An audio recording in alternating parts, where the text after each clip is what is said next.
Introduction. Le petit livre suivant traite de deux aspects du caractère noble, la patience et la gratitude. Adopter des caractéristiques positives conduit à la tranquillité d'esprit. Patience 1. Dans un hadith trouvé dans Sahih Bukhari, numéro 1302, le saint prophète Muhammad, paix et bénédiction sur lui, a conseillé de faire preuve de véritable patience dès le début d'une difficulté. Tout d'abord, la patience consiste à contrôler ses paroles et ses actes, afin de maintenir son obéissance sincère à Allah, l'exalté chaque fois qu'on rencontre une difficulté. Il est important de comprendre que la véritable patience se manifeste tout au long d'une calamité, c'est-à-dire dès le début de la difficulté. Accepter la réalité d'une difficulté, comme la mort d'un être cher, finit par arriver avec le temps. Il s'agit d'acceptation et non de véritable patience.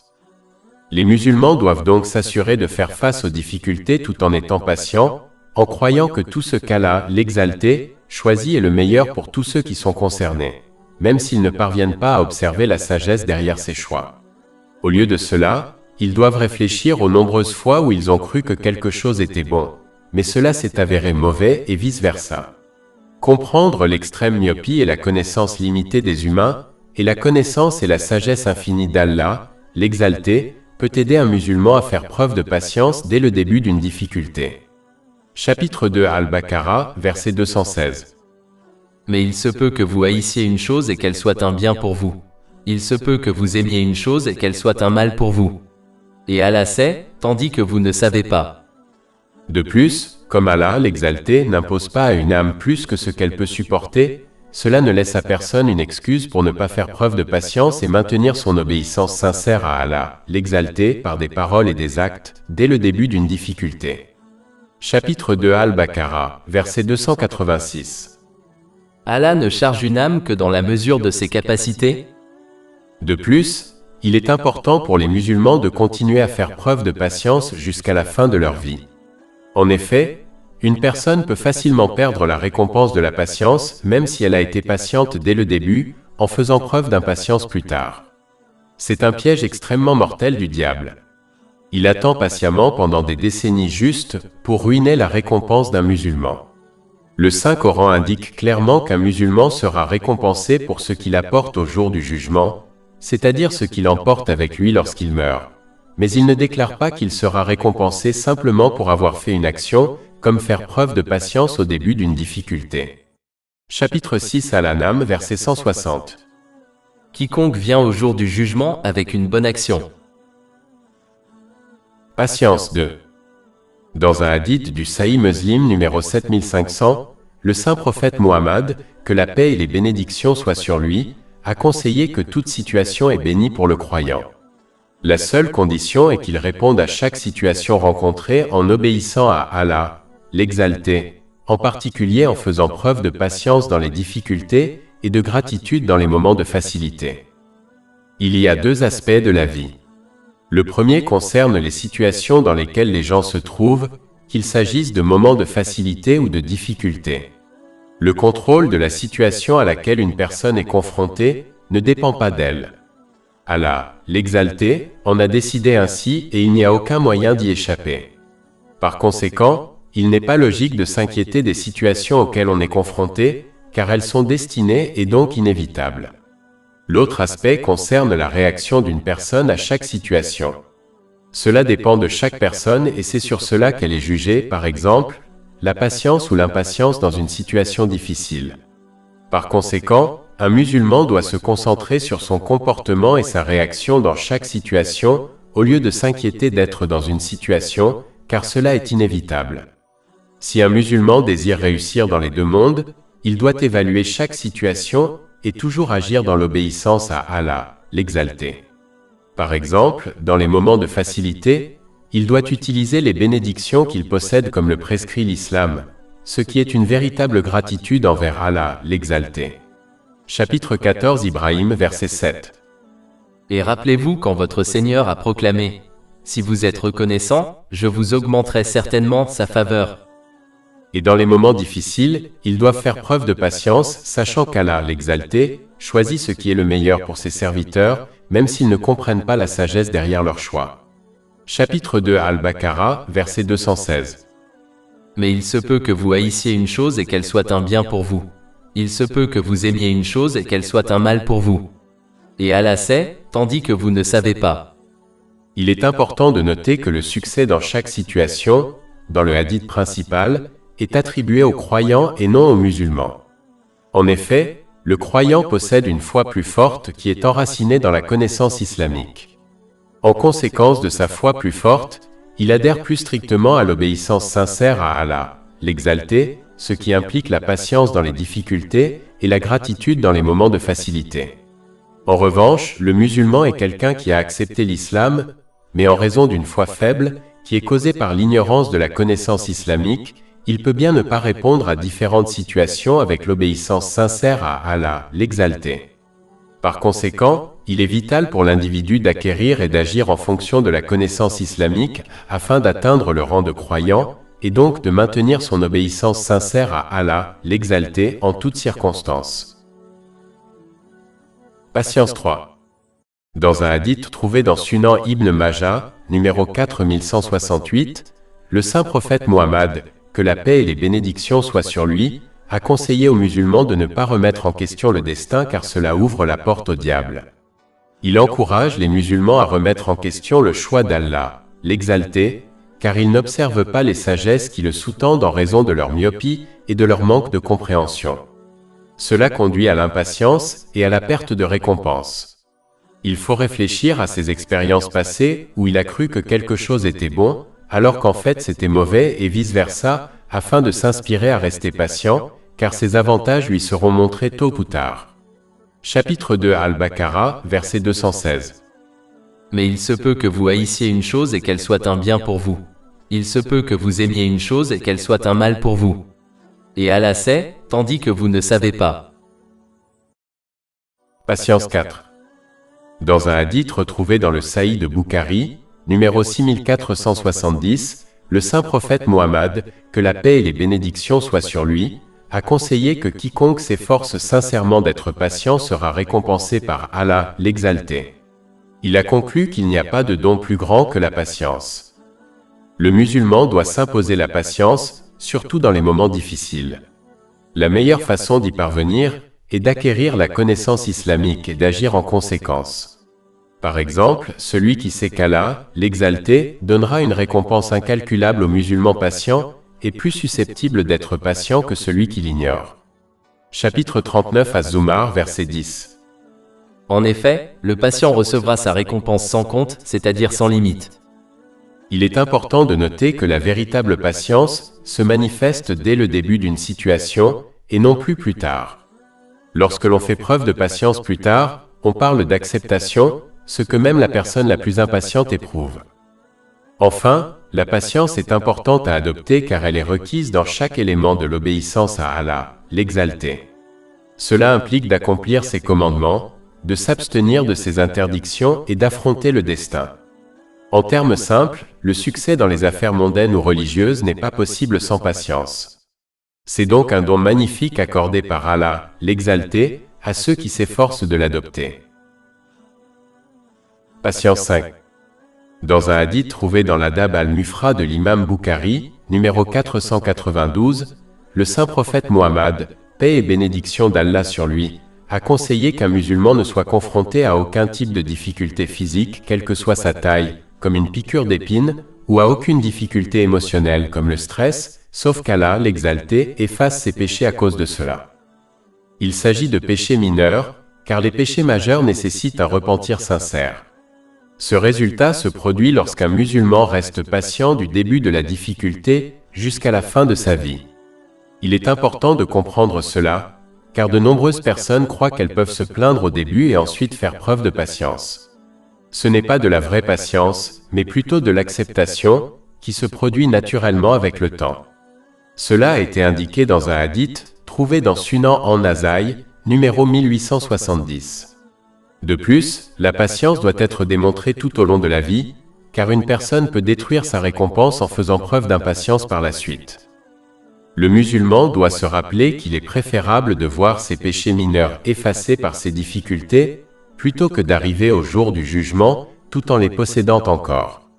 Le musulman doit constamment se repentir et s'efforcer d'accomplir de bonnes actions afin d'effacer ses péchés mineurs. Et s'il rencontre des difficultés physiques ou émotionnelles, il doit rester patient en espérant que ses péchés mineurs seront effacés et qu'il obtiendra une récompense incalculable. Chapitre 39 Az-Zumar, verset 10.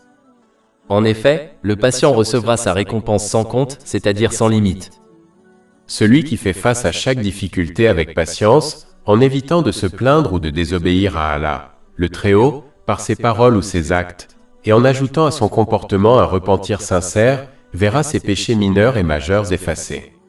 Le repentir sincère implique de ressentir du remords, de demander pardon à Allah, le Très-Haut, et aux personnes qui ont été lésées, tant que cela ne conduit pas à de nouveaux problèmes, de promettre sincèrement de ne plus commettre le même péché ou un péché similaire, et cela inclut le fait de réparer tout droit qui a été violé envers Allah, le Très-Haut, et les gens.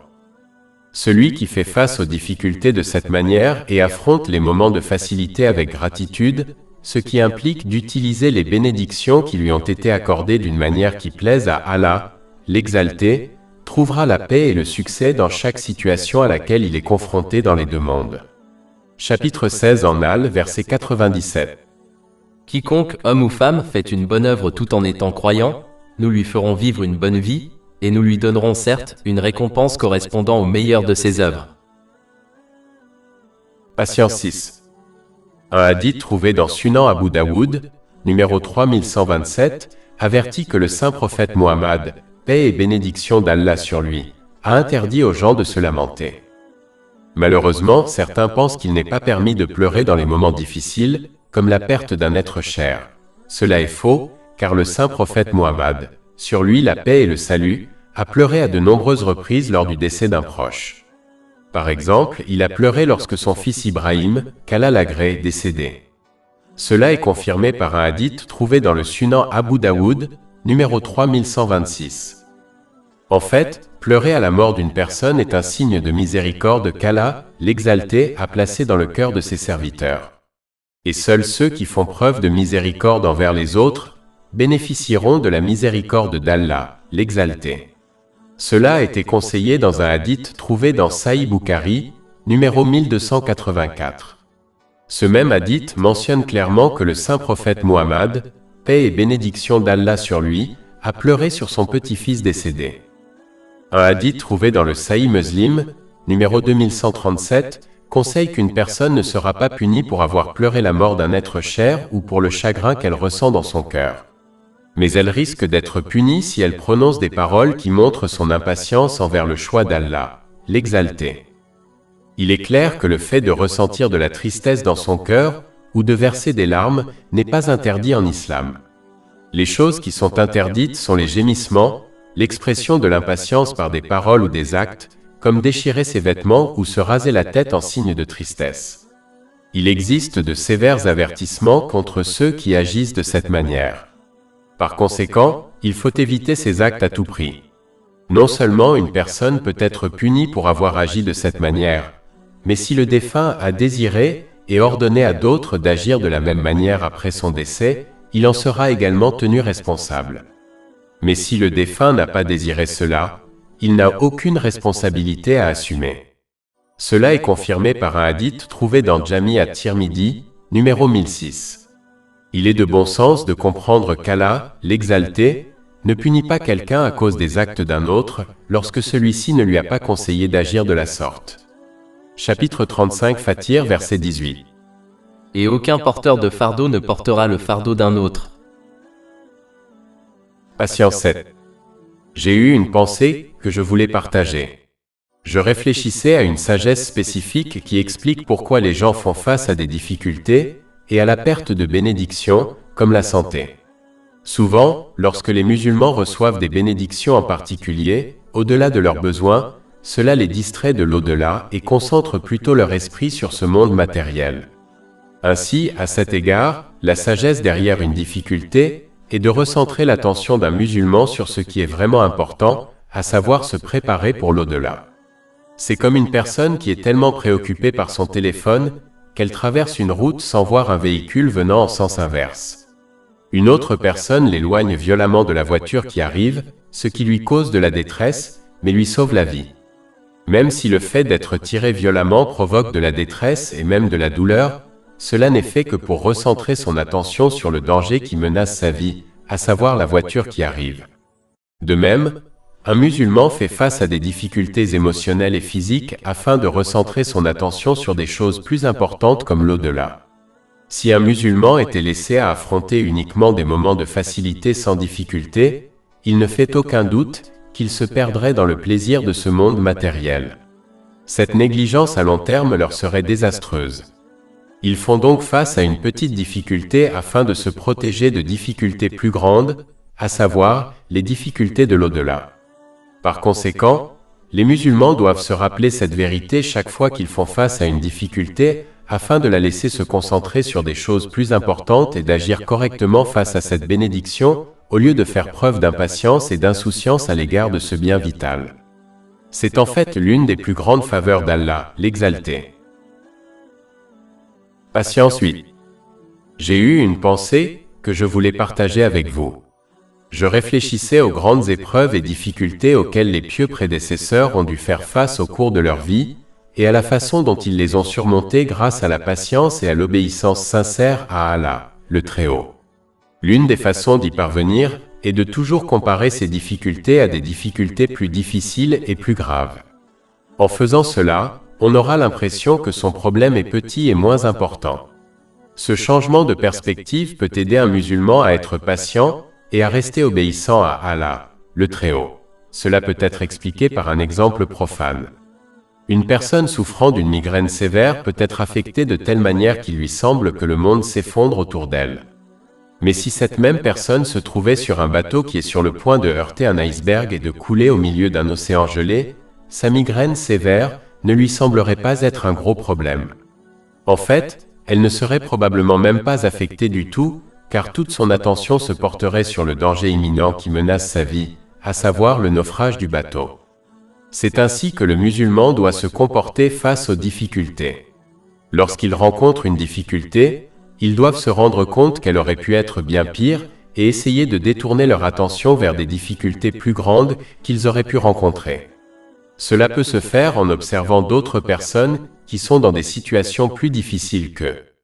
Par exemple, une personne qui souffre de maux de dos peut réfléchir à la personne handicapée physique. Ou bien, ils peuvent réfléchir à des difficultés bien plus grandes comme la mort et le jour du jugement.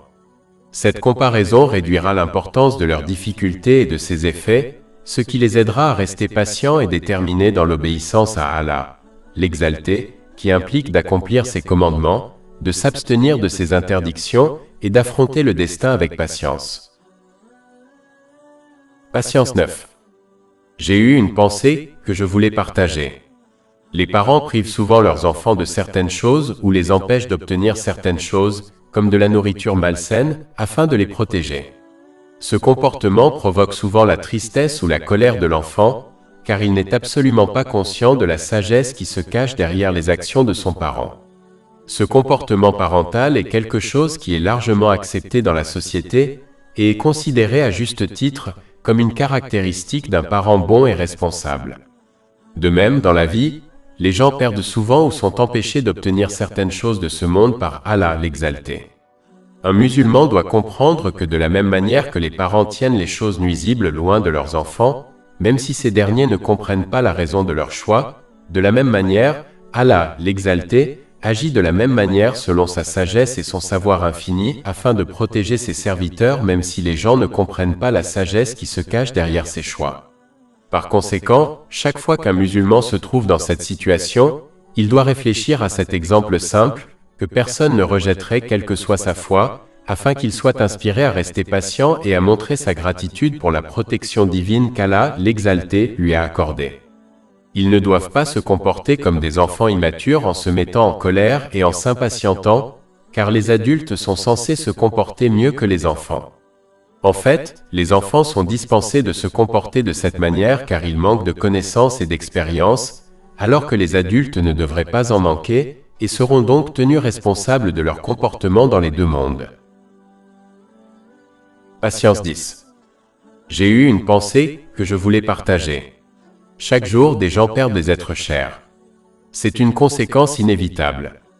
Un musulman peut se souvenir et agir en conséquence de nombreuses choses qui peuvent l'aider pendant cette épreuve. Une chose est d'observer la situation de manière positive. Cela signifie qu'au lieu d'être triste de ce que l'on a perdu, il faut se concentrer sur les bonnes choses que l'on a acquises grâce à la personne qui est partie, comme ses bons conseils et ses orientations. En y réfléchissant, on comprend qu'il était préférable de connaître la personne avant de la perdre plutôt que de ne pas la connaître du tout. Cela ressemble à l'affirmation selon laquelle il vaut mieux avoir aimé et perdu que de ne pas avoir aimé du tout. Bien que dans la plupart des cas, cette affirmation soit sortie de son contexte et mal utilisée, lorsqu'elle est utilisée de cette façon, elle est correcte et utile. De plus, le musulman qui croit sans l'ombre d'un doute en l'au-delà, doit toujours se rappeler que les gens ne se rencontrent pas dans ce monde pour se quitter. Au contraire, ils ne quittent ce monde que pour se retrouver dans l'autre monde. Cette attitude peut aider l'individu à rester patient face à une telle épreuve. Elle devrait l'inciter à accroître son obéissance à Allah, l'exalter, en accomplissant ses commandements, en s'abstenant de ses interdictions et en affrontant le destin avec patience afin de pouvoir retrouver son bien-aimé dans son lieu de repos final, dans les jardins du refuge pour toujours. Patience 11. J'ai lu il y a quelque temps un article de presse dont je voulais parler brièvement. Il parlait de la façon de faire face à une calamité grave, comme la mort d'un être cher, et de l'importance de tourner la page. Il est important de comprendre que lorsqu'une épreuve grave, comme la mort d'un être cher, survient, il est préférable de retourner à sa routine quotidienne et à sa vie normale le plus rapidement possible, plutôt que de tout abandonner pour vivre un deuil prolongé.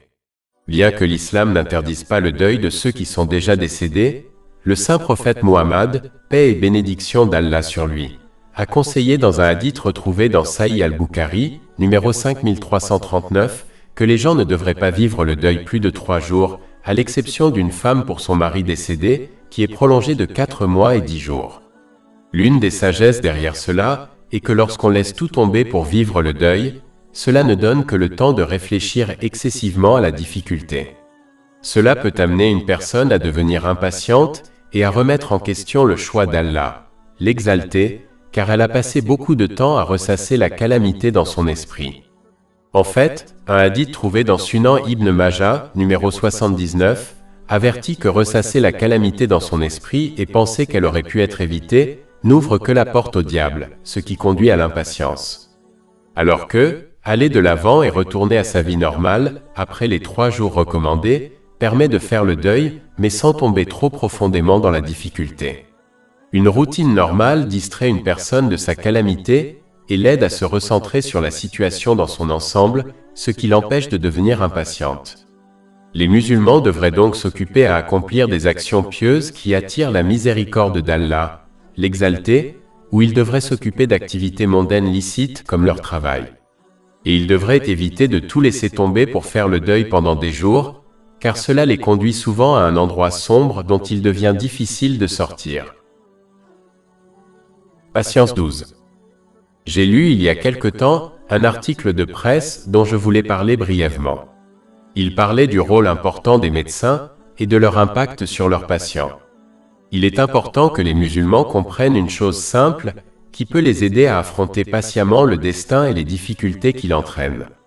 Une personne prend avec joie un médicament amer que son médecin lui prescrit, en faisant entièrement confiance à ses connaissances, à son expérience et à son choix, tout en croyant que son médecin sait ce qui est le mieux pour elle. Cela est vrai même si elle n'est qu'humaine et sujette à l'erreur. Pourtant, de nombreux musulmans ne parviennent pas à placer ce même niveau de confiance en Allah, l'exalter, même si sa connaissance est infinie et ses choix toujours les plus sages. Les musulmans devraient essayer d'accepter le destin et les problèmes qu'il apporte, tout comme ils prennent le médicament amer sans se plaindre, sachant que c'est le mieux pour eux. Ils devraient comprendre que les problèmes et les difficultés auxquels ils font face sont les meilleurs pour eux, même s'ils ne comprennent pas ou n'observent pas la sagesse qui se trouve en eux, tout comme ils ne comprennent pas la science qui se cache derrière le médicament amer qu'ils prennent avec joie. Chapitre 9 At-Taba, verset 51. Dis, rien ne nous arrivera que ce qu'Allah nous a destiné. C'est lui notre protecteur. Que les croyants placent donc leur confiance en Allah.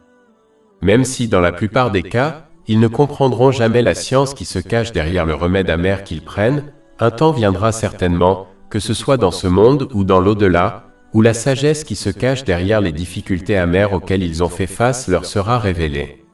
Le musulman doit donc anticiper patiemment ce moment, sachant que tout sera révélé sous peu. Une réflexion profonde sur ce sujet peut augmenter sa patience face aux difficultés. La patience implique d'éviter de se plaindre verbalement ou par ses actes, et de maintenir une obéissance sincère à Allah, l'Exalté, en utilisant les bénédictions qu'il leur a accordées de manière à lui plaire, comme cela est décrit dans le Saint-Coran et les hadiths du Saint-Prophète Muhammad, que la paix et les bénédictions soient sur lui. Chapitre 2 Al-Baqarah, verset 216. Mais il se peut que vous haïssiez une chose et qu'elle soit un bien pour vous. Il se peut que vous aimiez une chose et qu'elle soit un mal pour vous. Et Allah sait, tandis que vous ne savez pas. Patience 13. Dans un hadith trouvé dans le Musnad Ahmad, numéro 2803, le saint prophète Muhammad, que la paix et les bénédictions soient sur lui, a conseillé de comprendre que chaque difficulté à laquelle une personne est confrontée sera suivie d'une facilité. Cette réalité a également été mentionnée dans le Saint-Coran, par exemple, au chapitre 65 At-Talaq, verset 7. Allah fera venir, après la difficulté, la facilité, c'est-à-dire le soulagement. Il est important que les musulmans comprennent cette réalité, car elle suscite la patience et même le contentement.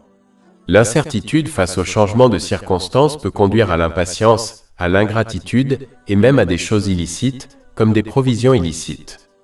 Mais celui qui croit fermement que toutes les difficultés seront finalement remplacées par la facilité, attendra patiemment ce changement en faisant pleinement confiance aux enseignements de l'islam.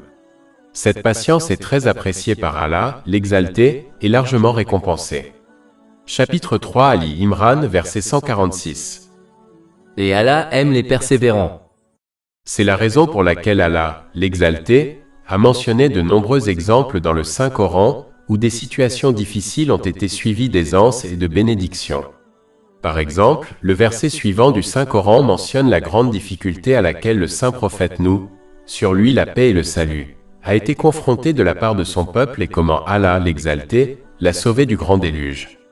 Chapitre 21 Al-Anbiya, verset 76. Et rappelez-vous Noé, quand il invoqua Allah avant ce temps-là, alors nous lui avons répondu et l'avons sauvé, lui et sa famille, du grand malheur, c'est-à-dire du déluge. Un autre exemple se trouve dans le chapitre 21 Al-Anbiya, verset 69. Nous, c'est-à-dire Allah, dîmes, au feu, soit fraîcheur et sécurité pour Abraham.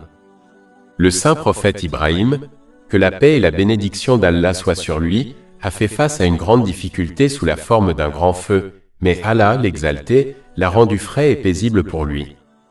Ces exemples et bien d'autres ont été mentionnés dans le Saint-Coran et les hadiths du saint prophète Muhammad, paix et bénédiction d'Allah sur lui, afin que les musulmans comprennent qu'un moment de difficulté sera finalement suivi d'une facilité pour ceux qui obéissent à Allah, l'Exalté, en accomplissant ses commandements, en s'abstenant de ses interdictions et en affrontant le destin avec patience. Il est donc important pour les musulmans d'étudier ces enseignements islamiques, afin d'observer les innombrables cas où Allah, le Très-Haut, a accordé la facilité à ses serviteurs obéissants, après avoir fait face à des difficultés. Si Allah, le Très-Haut, a sauvé ses serviteurs obéissants des grandes difficultés mentionnées dans les enseignements divins, alors il peut et sauvera également les musulmans obéissants, confrontés à des difficultés plus petites. Patience 14. Un hadith trouvé dans Musnad Ahmad, numéro 2803, conseille que la patience envers les choses que l'on n'aime pas conduit à une grande récompense. Chapitre 39 Az-Zumar, verset 10. En effet, le patient recevra sa récompense sans compte, c'est-à-dire sans limite. La patience est un élément clé nécessaire pour accomplir les trois aspects de la foi. Accomplir les commandements d'Allah, l'exalter, s'abstenir de ses interdictions et faire face au destin. Mais un niveau plus élevé et plus gratifiant que la patience est le contentement. C'est quand un musulman croit profondément qu'Allah, l'exalté, ne choisit que le meilleur pour ses serviteurs et qu'il préfère donc son choix au sien. Chapitre 2 Al-Baqarah, verset 216. Mais il se peut que vous haïssiez une chose et qu'elle soit un bien pour vous. Il se peut que vous aimiez une chose et qu'elle soit un mal pour vous. Et Allah sait, tandis que vous ne savez pas. Le musulman patient comprend que tout ce qui l'a affecté, comme une difficulté, n'aurait pas pu être évité même si toute la création l'avait aidé. De même, tout ce qui lui a manqué n'aurait pas pu l'affecter. Celui qui accepte vraiment ce fait ne se réjouira pas et ne s'enorgueillira pas de ce qu'il obtient, sachant qu'Allah, l'exalté, lui a attribué cette chose. Il ne s'affligera pas non plus de ce qu'il n'obtiendra pas, sachant qu'Allah, l'exalté, ne lui a pas attribué cette chose et que rien dans l'existence ne peut changer ce fait. Chapitre 57 Al-Hadid, versets 22 à 23. Aucun malheur ne frappe la terre ni vous-même, sans que nous ne le fassions apparaître sur un registre. Cela est facile pour Allah. Afin que vous ne désespériez pas de ce qui vous échappe, et que vous ne vous réjouissiez pas de ce qu'il vous a donné. De plus, le saint prophète Muhammad, que la paix et les bénédictions soient sur lui, a conseillé dans un hadith trouvé dans le Sunan Ibn Majah, numéro 79, que lorsque quelque chose se produit, le musulman doit croire fermement que c'était décrété et que rien n'aurait pu changer le résultat. Et un musulman ne doit pas avoir de regrets en pensant qu'il aurait pu empêcher le résultat s'il s'était comporté d'une manière ou d'une autre, car cette attitude ne fait qu'inciter le diable à l'impatience et à se plaindre du destin. Un musulman patient comprend vraiment que tout ce qu'Allah, l'exalté, a choisi est le meilleur pour lui, même s'il n'observe pas la sagesse qui le sous-tend. Celui qui est patient désire un changement dans sa situation et l'invoque même, mais il ne se plaint pas de ce qui s'est passé. Être patient de manière persistante peut conduire un musulman à un niveau supérieur, à savoir le contentement. Celui qui est satisfait ne désire pas que les choses changent, car il sait que le choix d'Allah, l'exalté, est meilleur que le sien. Ce musulman croit fermement et agit selon le hadith, trouvé dans le Sahih Muslim, numéro 7500. Il conseille que chaque situation est la meilleure pour le croyant. S'il rencontre un problème, il doit faire preuve de patience, ce qui mène à des bénédictions. Et s'il traverse des périodes de facilité, il doit faire preuve de gratitude, ce qui mène également à des bénédictions. Il est important de savoir qu'Allah, l'exalté, teste ceux qu'il aime. S'ils font preuve de patience, ils seront récompensés, mais s'ils se mettent en colère, cela ne fait que prouver leur manque d'amour envers Allah, l'exalté. Cela est confirmé dans un hadith trouvé dans Jami at-Tirmidhi, numéro 2396. Le musulman doit être patient, ou se contenter du choix et du décret d'Allah, le Très-Haut, dans les moments de facilité comme dans les moments difficiles. Cela réduira sa détresse et lui procurera de nombreuses bénédictions dans les deux mondes. En revanche, l'impatience ne fera que détruire la récompense qu'il aurait pu recevoir. Dans tous les cas, le musulman traversera la situation décrétée par Allah, le Très-Haut, mais c'est à lui de choisir s'il désire ou non une récompense. Le musulman ne sera jamais pleinement satisfait, tant que son comportement ne sera pas égal dans les moments difficiles et faciles. Comment un véritable serviteur peut-il se tourner vers le Maître, c'est-à-dire Allah, l'exalté, pour un jugement et ensuite devenir malheureux si le choix ne correspond pas à son désir? Il est fort possible que si une personne obtient ce qu'elle désire, cela la détruise. Chapitre 2 Al-Baqarah, verset 216. Mais il se peut que vous haïssiez une chose et qu'elle soit un bien pour vous. Il se peut que vous aimiez une chose et qu'elle soit un mal pour vous. Et Allah sait, tandis que vous ne savez pas. Le musulman ne doit pas adorer Allah, l'exalté, à la marge. Cela signifie que lorsque le décret divin correspond à leurs souhaits, ils louent Allah, l'exalté. Et lorsque ce n'est pas le cas, ils s'agacent et agissent comme s'ils en savaient plus qu'Allah, l'exalté. Chapitre 22 Al-Hajj, verset 11. Parmi les gens, il en est qui adorent Allah avec une extrême arrogance. Si le bien le touche, il en est rassuré. Mais si l'épreuve le frappe, il tourne son visage vers la mécréance. Il a perdu la vie présente et l'au-delà. Voilà quelle est la perte évidente. Un musulman doit se comporter avec le choix d'Allah, l'exalté, comme il se comporterait avec un médecin compétent et digne de confiance. De la même manière qu'un musulman ne se plaindrait pas de prendre un médicament amer prescrit par le médecin, sachant que c'est le meilleur pour lui, il devrait accepter les difficultés auxquelles il fait face dans le monde, en sachant que c'est le meilleur pour lui. En fait, une personne sensée remercierait le médecin pour le médicament amer, et de la même manière, un musulman intelligent remercierait Allah, l'exalté, pour toute situation qu'il rencontre.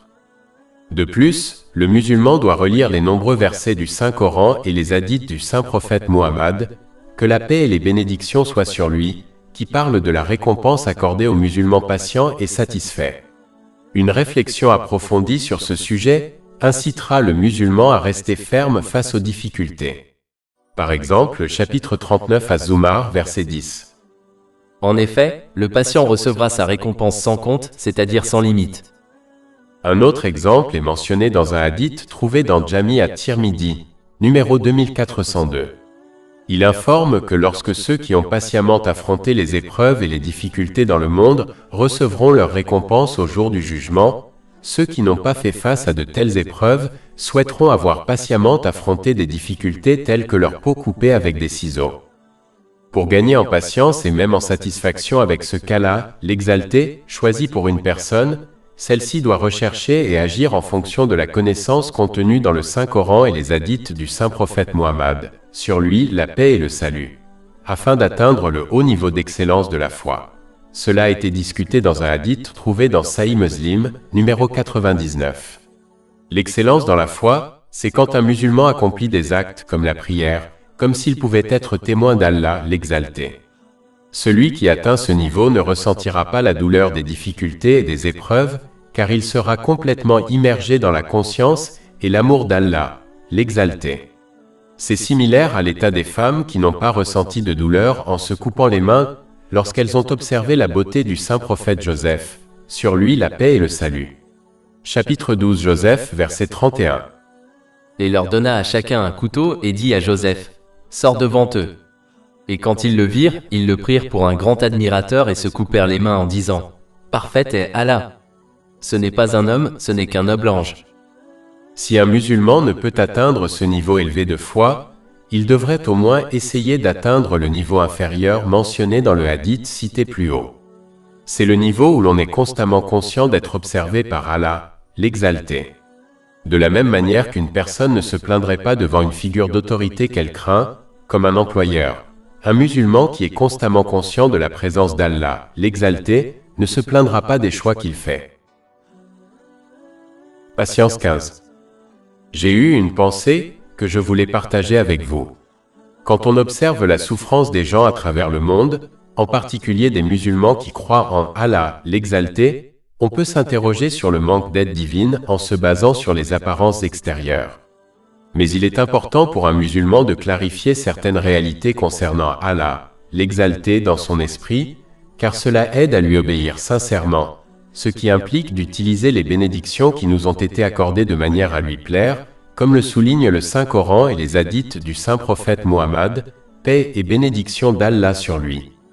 L'une de ces réalités est que l'aide divine ne se produit pas selon la manière dont les gens l'attendent ou le désirent souvent.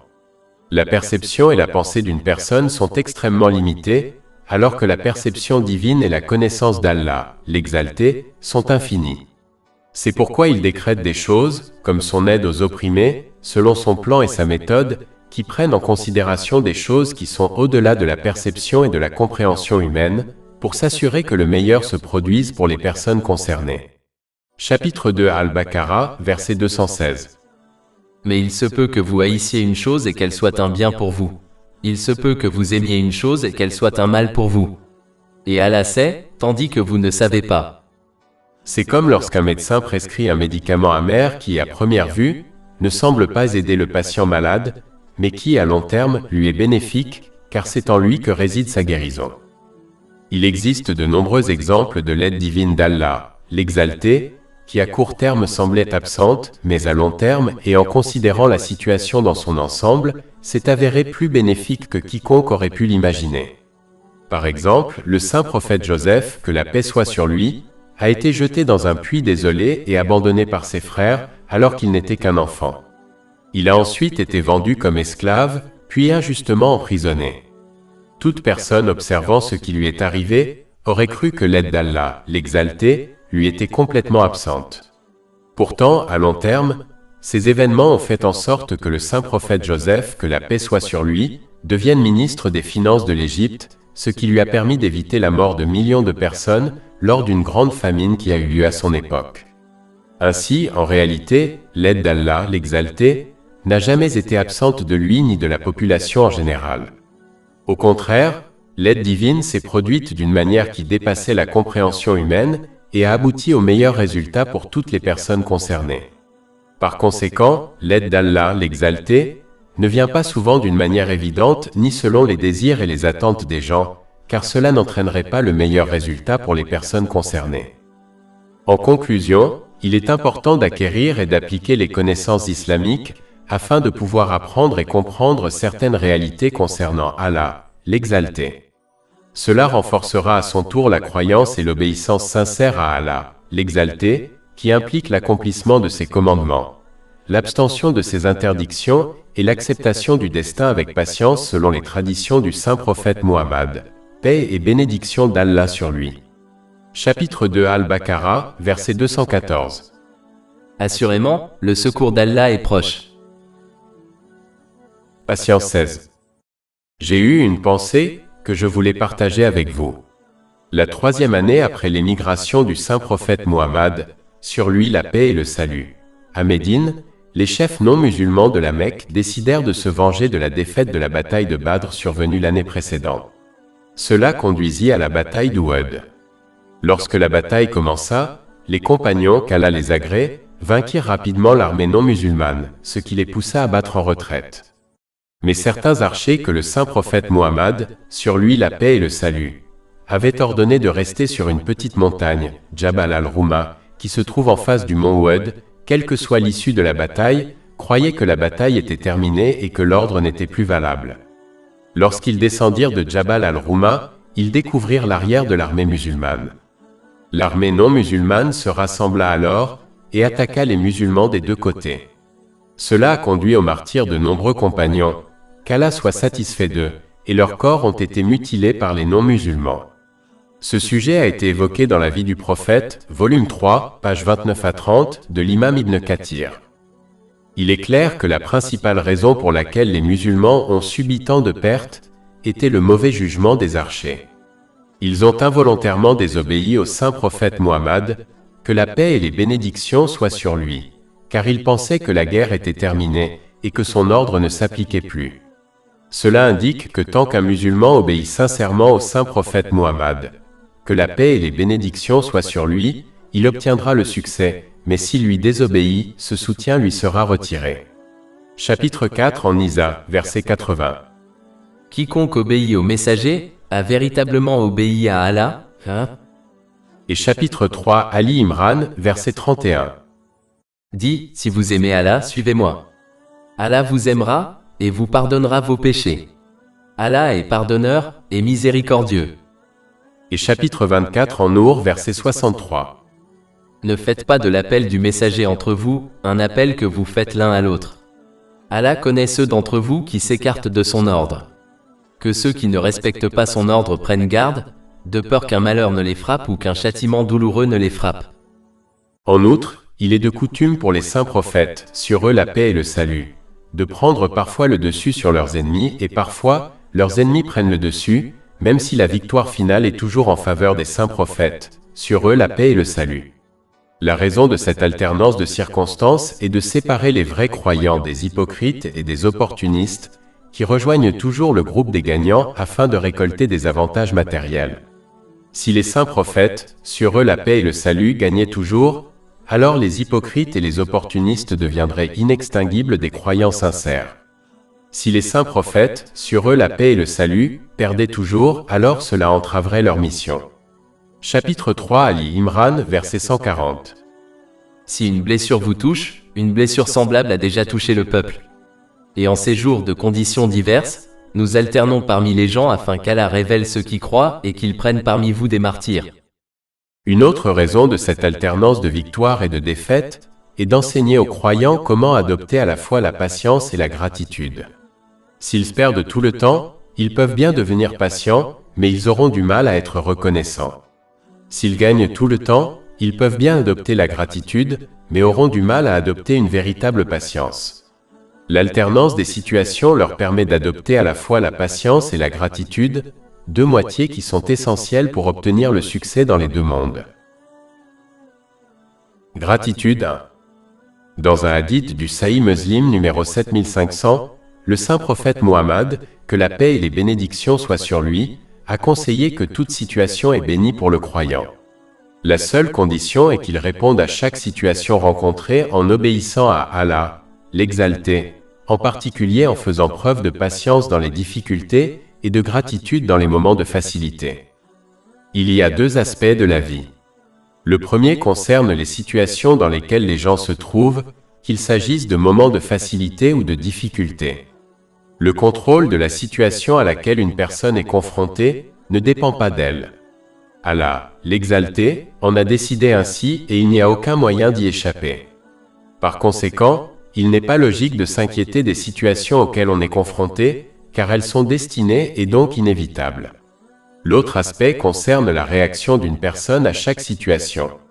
Cela dépend de chaque personne et c'est sur cela qu'elle est jugée, par exemple, la patience ou l'impatience dans une situation difficile.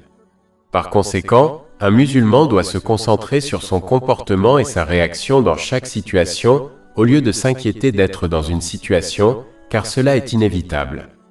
Si un musulman désire réussir dans les deux mondes, il doit évaluer chaque situation et toujours agir dans l'obéissance à Allah, l'exalté. Par exemple, dans les moments de facilité, il doit utiliser les bénédictions qu'il possède comme le prescrit l'islam, ce qui est une véritable gratitude envers Allah, l'exalté.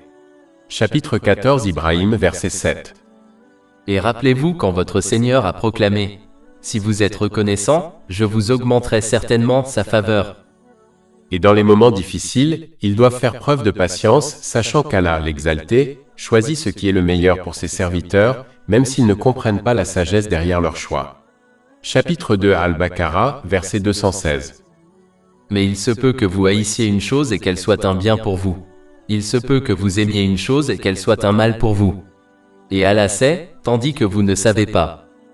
Il est important de noter que le succès dans chaque situation, dans le hadith principal, est attribué aux croyants et non aux musulmans. En effet, le croyant possède une foi plus forte qui est enracinée dans la connaissance islamique. En conséquence de sa foi plus forte, il adhère plus strictement à l'obéissance sincère à Allah, l'exalté, ce qui implique la patience dans les difficultés et la gratitude dans les moments de facilité.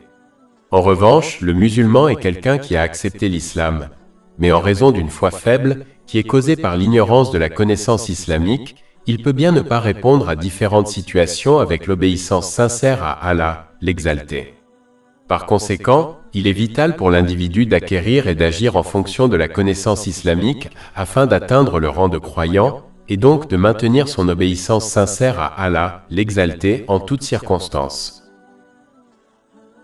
Gratitude 2. Dans un hadith trouvé dans Jami at-Tirmidhi, numéro 1954, le saint prophète Muhammad, paix et bénédiction d'Allah sur lui, a conseillé que quiconque n'est pas reconnaissant envers les gens ne peut pas être reconnaissant envers Allah, l'exalté. Même s'il ne fait aucun doute que la source de toutes les bénédictions n'est autre qu'Allah, l'exalté, il n'en demeure pas moins que la gratitude envers les gens est un aspect important de l'islam.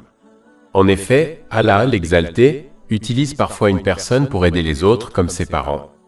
Comme ce moyen a été créé et utilisé par Allah, l'exalté, le fait de leur être reconnaissant revient en fait à être reconnaissant envers Allah, l'exalté. Par conséquent, les musulmans doivent faire preuve de bon caractère et toujours montrer leur reconnaissance pour toute aide ou tout soutien qu'ils reçoivent des autres, quelle que soit son importance.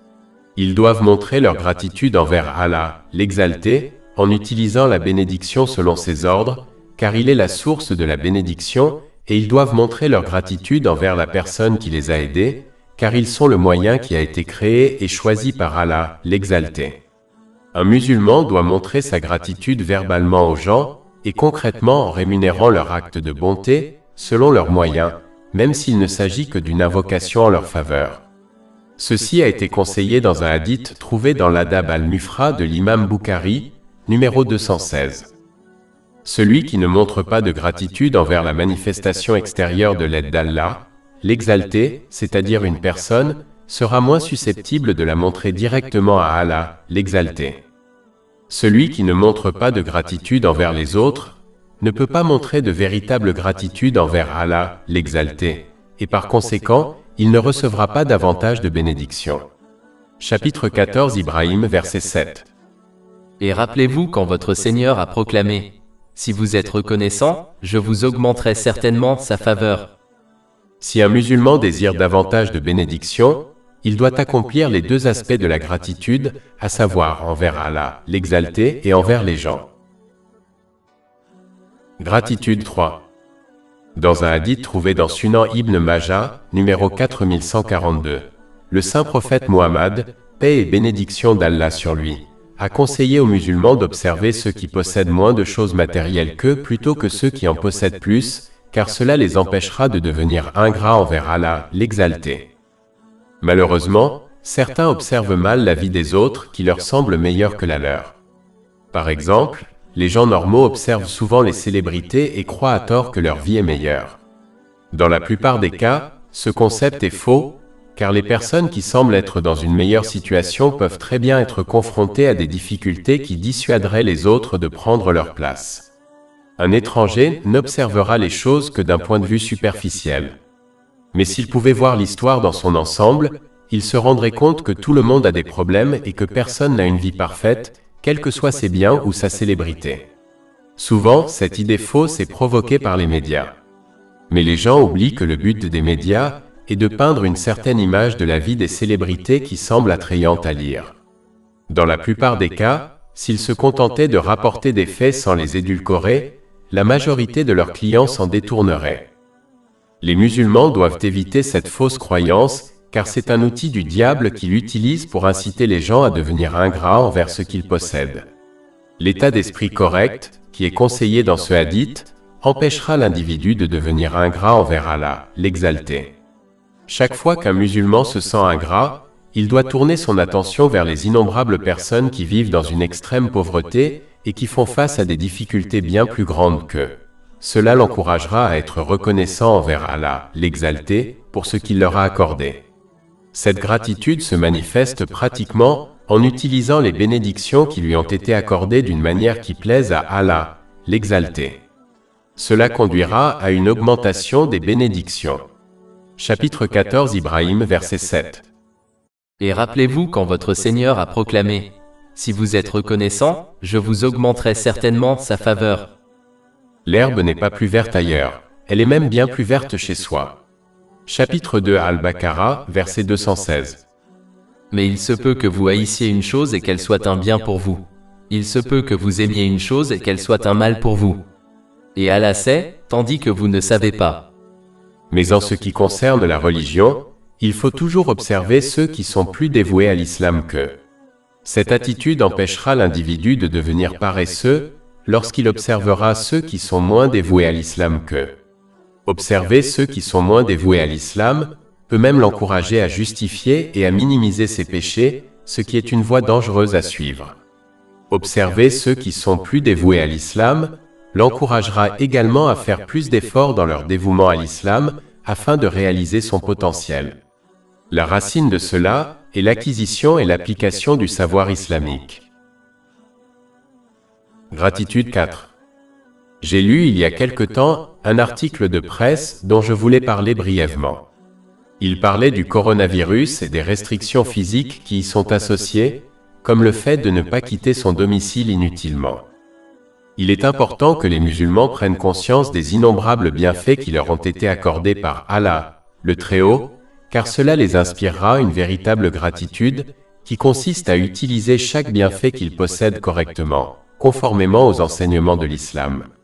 Les musulmans oublient souvent de reconnaître ces bienfaits, comme le fait d'avoir la liberté de quitter sa maison quand ils le souhaitent.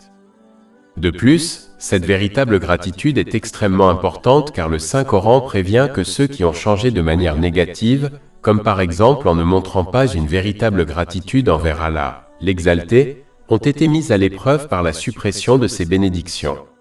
Chapitre 13 Ar-Ra'd verset 11. En vérité, Allah ne change pas l'état d'un peuple, jusqu'à ce que celui-ci change ce qui est en lui-même. Par exemple, il est évident pour quiconque se rend dans la plupart des mosquées pendant les prières obligatoires en commun que la grande majorité des musulmans locaux ne les fréquentent pas. La fréquentation des mosquées est-elle essence même de la gratitude pour avoir reçu une mosquée d'Allah, l'Exalté.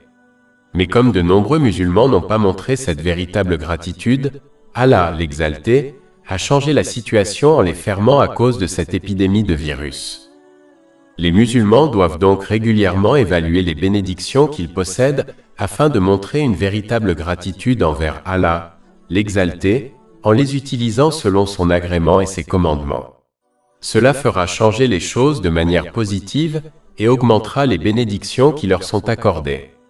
Chapitre 14 Ibrahim verset 7. Et rappelez-vous quand votre Seigneur a proclamé « Si vous êtes reconnaissant, je vous augmenterai certainement sa faveur ». De plus, ces restrictions sociales devraient également rappeler aux musulmans de faire usage des bénédictions qu'ils possèdent, qui disparaissent normalement avec le temps, comme une bonne santé et le temps. Celui qui utilise ces bénédictions d'une manière qui plaît à Allah, l'Exalté, comme une bonne santé, verra qu'il reçoit le même soutien et la même récompense d'Allah, l'Exalté, même s'il finit par perdre cette bénédiction.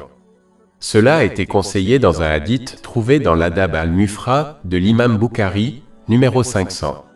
Mais ceux qui n'utilisent pas correctement leurs bénédictions perdront la récompense pendant qu'ils les possèdent et quand ils finiront par les perdre. C'est une perte manifeste. Gratitude 5. J'ai eu une pensée que je voulais partager. Les musulmans augmentent souvent leur obéissance à Allah, l'Exalté, comme fréquenter les mosquées pour les prières en congrégation ou réciter plus d'exercices spirituels dans les moments difficiles. Mais dans les moments de facilité, ils se relâchent souvent et deviennent paresseux. Mais il est important de noter qu'en général, il est plus important d'être plus sur ses gardes et d'augmenter son obéissance pendant les périodes de facilité que pendant les périodes de difficulté. En effet, on pêche souvent plus pendant les périodes de facilité que pendant les périodes de difficulté, comme abandonner ses devoirs obligatoires. Si l'on examine les différentes personnes égarées de l'histoire, comme Pharaon et Kouroun, on observera que leurs péchés ne se sont multipliés que pendant les périodes de facilité. Quelqu'un qui fait face à une difficulté où il est coincé et n'a d'autre choix que d'attendre patiemment un soulagement est moins susceptible de pécher car il désire être soulagé de sa difficulté. Alors qu'une personne qui connaît des périodes de facilité sera dans une meilleure position pour profiter et se livrer à des excès dans les choses du monde, ce qui conduit souvent au péché. Par exemple, une personne pauvre est moins susceptible de commettre des péchés, car de nombreux péchés nécessitent de la richesse. En revanche, une personne riche est plus à même de commettre ces péchés, comme acheter de l'alcool ou de la drogue. Par conséquent, les musulmans doivent en tenir compte et veiller à maintenir, voire à accroître, leur obéissance à Allah, le Très-Haut, pendant les périodes de facilité, afin de ne pas tomber dans le péché et la désobéissance. De plus, celui qui obéit à Allah, l'Exalté, en accomplissant ses commandements et en s'abstenant de ses interdictions dans les moments de facilité, gagnera le soutien d'Allah, l'Exalté, dans les moments difficiles, ce qui l'aidera à les surmonter avec succès. Chapitre 47 Muhammad, verset 7. Ô vous qui croyez, si vous soutenez Allah, il vous soutiendra et posera fermement vos pieds. Plus de 400 livres électroniques, livres audio, infographies, podcasts et blogs gratuits disponibles sur notre site web www.chekpod.com.